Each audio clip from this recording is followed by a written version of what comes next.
Creating with artisans is really a human exchange from the ground. We're in a time in the world right now that we need to digest the product with so many mass-produced pieces where without storytelling or provenance or transparency, there is no emotion attached to it.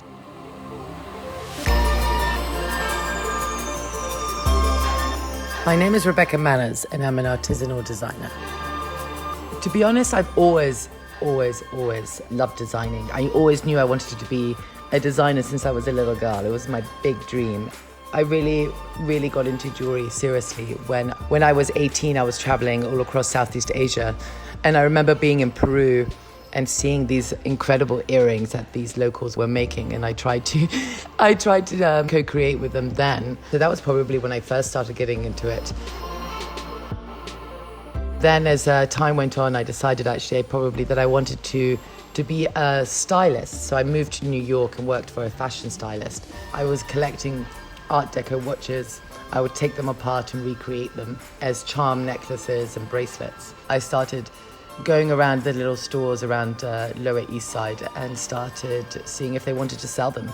And little did I know, about a week later or a month later, I'd get a call from the stores and say that the pieces had sold out. So I was like, okay, this is a calling from the universe. I should start creating. And that's when I started Bex Rocks.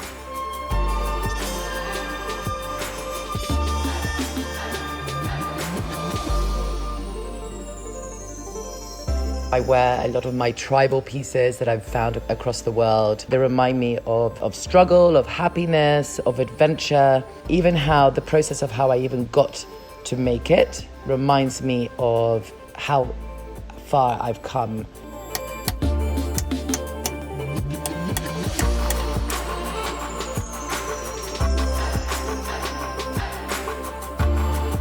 Back in 2003, a massive typhoon hit my factory at the peak period of my career and obliterated and devastated most of Southeast Asia, but the factory disappeared. But I continued pushing myself to try and save my business, and I did.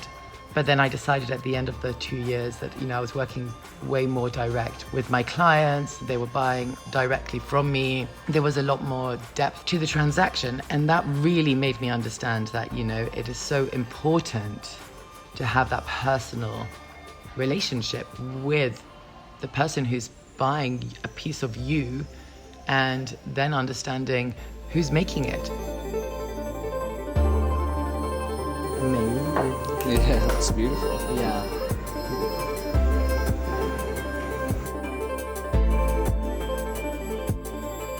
I appreciate everything about Bex Rocks. I gave it everything, and the connections I've made through it, the world that the places that it opened up for me was massive, and everything that I learned with Bex Rocks has been invaluable to me right now, but also understanding why I didn't want to continue it. It was too fast-paced, it was too demanding, it was mass products. Everybody wanted more and more and more. I'm not trying to create a brand, I am a co-creator. I'm not the designer supporting artisans, I work side by side. So everything is a collaboration, everything is co-creation. I do everything because I let it unravel naturally. And this is what I call the art of slow. Appreciation and respect.